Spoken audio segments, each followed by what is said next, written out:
Hello everyone, টিকা লাইফস্টাইলে তোমাদের সকলকে জানাই স্বাগত। চলে এসেছে আর একটা ব্লগ নিয়ে। তো তোমরা সবাই কেমন আছো? আশা করছি ভালো আছো।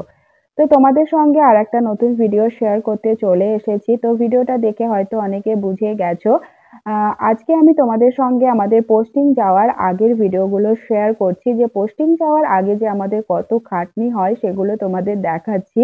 যে সমস্ত জিনিসপত্রগুলো আবার নতুন করে মানে প্যাক করা যে কতটা কষ্টের, যারা করো তারা তো জানবেই। আর ভীষণই চাপের একটা কাজ ছিল। তো এটা হলো লাস্ট প্যাকিং, মানে সবার শেষে আমরা ফ্রিজ আর ওয়াশিং মেশিনটা প্যাক করেছিলাম।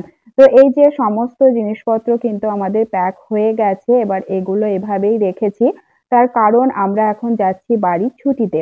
তো এটা হলো নভেম্বরের ভিডিও, আমি তোমাদের সঙ্গে আজকে শেয়ার করছি। তার কারণ একটু ব্যস্ত তো ছিলাম, তার উপর শরীরটাও তো যেন ভালো ছিল না বলে আমি শেয়ার করতে পারিনি।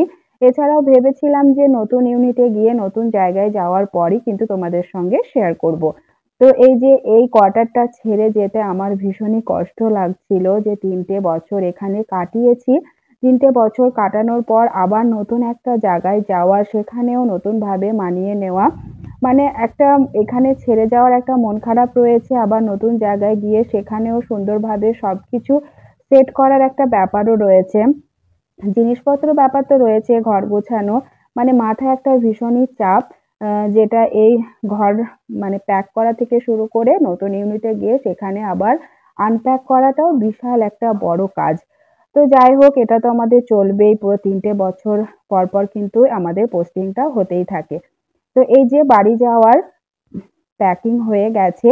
তো বাড়ি যাওয়ার সময় কিন্তু আমাদের অনেকগুলো লাগেজ হয়ে গিয়েছিল, প্রায় ৩টে বড় বড় ট্রলি ব্যাগ, পিঠ ব্যাগ ছিল দুটো, হাত ব্যাগ ছিল একটা। তো দুটো ট্রলি ব্যাগ তো আমার আর তানবীরের ছিল, আর একটা তানবীরের পাপার ছিল, ওর ডিউটি জিনিসপত্র ছিল। আর গাড়িও চলে এসেছিল, তো উনি একটু তাড়াতাড়ি এসেছিলেন। তো বললো যে তোমরা তোমাদের টাইমের মতোই বের হবে, তোমরা নিজেদের কাজগুলো গুছিয়ে নাও, আমি ততক্ষণ থাকছি, মানে সময়েই বের হব। যে সময়টা আমাদের দেওয়া ছিল আমরা সেই সময়ে বেরিয়েছিলাম, মানে ওই ৭টা ৪০ থেকে ৫০-এর মধ্যে কিন্তু বেরিয়ে গিয়েছিলাম। আমাদের ট্রেনের টাইম ছিল ৮:৩০। তো আমরা বাগডোগরা থেকে ট্রেনটা ধরেছিলাম। আর এই যে এক এক করে কিন্তু হাজবেন্ড মানে ট্রলি ব্যাগ গুলো গাড়ির কাছে রাখছিল। আর তানভীর কিন্তু ভীষণই খুশি ছিল যে ও বাড়ি যাবে বলে। তো আমাদের রামপুরহাটে ১ মাস থাকা হয়েছিল। তো হাজবেন্ড ১ মাস থাকার পর মানে রামপুরহাট থেকে নতুন ইউনিটে গিয়েছিল। তারপরে ডিসেম্বরে কিন্তু আবার এখানে এসেছিল হাজবেন্ড। আর এই যে এই ব্যাগগুলো দেখতে পাচ্ছ, এগুলো কিন্তু আমি আমার মানে পাশে দিদিদের দিয়েছিলাম। তো আমাকেও কিন্তু রিটার্ন গিফট দিয়েছিল, কিন্তু সেগুলোর ভিডিও আমি আর করিনি, কারণ ওগুলো সব প্যাক করে নিয়েছিলাম বলে আর তোমাদের সঙ্গে শেয়ার করতে পারলাম না। আর এখানে আরো দুটো ব্যাগ ছিল, কিন্তু সেটার ভিডিও নেওয়া হয়নি। তো আমরা বেরিয়ে গেছি, একদম কোয়ার্টার ছেড়ে চলে এসেছি। আসার সময় কিন্তু ভীষণই কষ্ট লাগছিল। ভেবেছিলাম ডিসেম্বরে আবার আসবো, কিন্তু আসা হয়নি প্রচন্ড ঠান্ডার জন্য। তো হাজবেন্ড ডিসেম্বরে পোস্টিং গিয়েছিল। পোস্টিং যাওয়ার পর ওই ডিসেম্বরের প্রথম দিকে খুব তাড়াতাড়ি কিন্তু আমরা কোয়ার্টার পেয়ে গিয়েছি।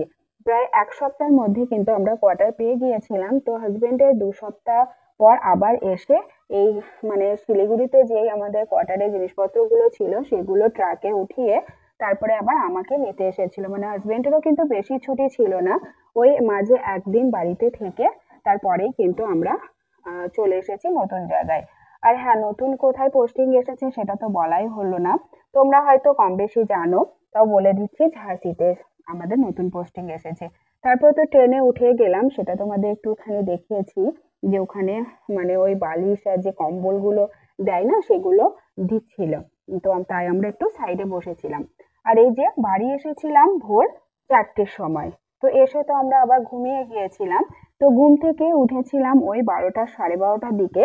তারপরে আমি আবার আমার এই ব্যাগগুলো খুলে সবকিছু গোছাতে শুরু করে দিয়েছিলাম। আর অনেক ভিডিও কিন্তু আমার কাছে ভুলবশত ডিলিট হয়ে গেছে, এই 2 দিন আগেই ডিলিট হয়ে গেছে। ট্রেনে ওঠা থেকে শুরু করে রামপুরহাট আসা, ট্রেন ঢোকা, এগুলো আমি খুব সুন্দর করে মানে আমার দেওরকে সোনুকে বলেছিলাম ভিডিও করে রাখতে, তো খুব সুন্দর করে ভিডিওটা করে রেখেছিল। কিন্তু ভিডিওটা আমার কাছে ডিলিট হয়ে গেল। আমার ভীষণই খারাপ লাগছিল, কিন্তু কিছু করার নাই, যেটা হওয়ার সেটা তো হবেই। তো দেখো পুরো রুমটার মধ্যে আমি সমস্ত কাপড় গুলো বের করে রেখেছি। এবার আমি এগুলো আস্তে আস্তে গুছিয়ে নেব। তো প্রথমেই তানবীরের দিয়ে শুরু করলাম। তানবীর যে জিনিসপত্র মানে যে জামা কাপড়গুলোকে ডেলি পরায় সেগুলো কিন্তু আমি এই ঝুড়িটার মধ্যে রেখে দিই। যতক্ষণ না গোছাবো ততক্ষণ কিন্তু আমার একদমই ভালো লাগে না। গোছানোর পর কিন্তু অনেকটা হালকা লাগছিল, যে মনে হলো না অনেক বোঝা দূর হলো। তো আমার এগুলো গোছাতে অনেকটা সময় লেগেছিল, প্রায় সন্ধে হয়ে গিয়েছিল। তো আমি ওই 12:30 ওঠার পর একটু মানে খাওয়া দাওয়া করে গোছাতে লেগেছিলাম, মানে আমার প্রায় সন্ধে হয়ে গিয়েছিল গোছাতে। তো ভিডিওটা অনেকটাই বড় হয়ে যাবে বলে আমি এটা একটু স্পিড করে দিয়েছি। গোছাতে কিন্তু ভীষণই সময় লেগেছিল। তো ধীরে ধীরে সবকিছু মানে আমি খুব সুন্দরভাবে গুছিয়ে নিয়েছিলাম। এর মাঝে হাজবেন্ড আমাকে কিছু একটা খাইয়ে গেল, কিন্তু কি খাইয়েছিল আমার মনে নেই, অনেকদিন হয়ে গেল, তাই তোমাদের বলতে পারলাম না। তো দেখো সবকিছু গোছানোর পর আমি পুরো রুমটা ক্লিন করে নিয়েছি, বেডশিট থেকে শুরু করে বালিশের কভার সমস্ত কিছু কিন্তু আমি চেঞ্জ করে নিয়েছি। তো সবকিছু গোছানোর পর আমার তো খুবই ভালো লাগছিল, একদম রিল্যাক্স মনে হচ্ছিল যে না আমার সবকিছু কাজ কমপ্লিট হলো। যতক্ষণ না গোছাবো ততক্ষণ কিন্তু একটুও ভালো লাগে না। সমস্ত কিছু গোছানোর পর দেখবে অনেকটাই ভালো লাগে, ফ্রেশ লাগে। তো এই যে গোছানোর পর রুমটা একদম পরিষ্কার হয়ে গেছে। আর ট্রলি ব্যাগ দুটো কিন্তু আমি মুছে নেব, ওটাও বাইরে রেখেছি, ওটাও খুব সুন্দরভাবে মুছে নেব আবার। দুটো আবার কিন্তু নিয়ে যেতে হবে নতুন জায়গায়। তো নতুন জায়গায় তো চলেই এসেছি, কম বেশি তোমরা সকলেই জানো। আজকের এই ভিডিওটা তোমাদের কেমন লাগলো তোমরা অবশ্যই কমেন্ট করে জানাবে। যদি ভালো লেগে থাকে তো প্লিজ একটা লাইক ও শেয়ার করে দিও। আমার রান্নার ভিডিও বলো বা আমার ব্লগ ভিডিও যদি তোমাদের ভালো লেগে থাকে তো প্লিজ চ্যানেলটিকে সাবস্ক্রাইব করে পাশে থেকো। তো চলো টাটা, দেখা হচ্ছে অন্য কোনো ভিডিও নিয়ে। তো তোমরা সবাই ভালো থেকো, গুড নাইট, টাটা।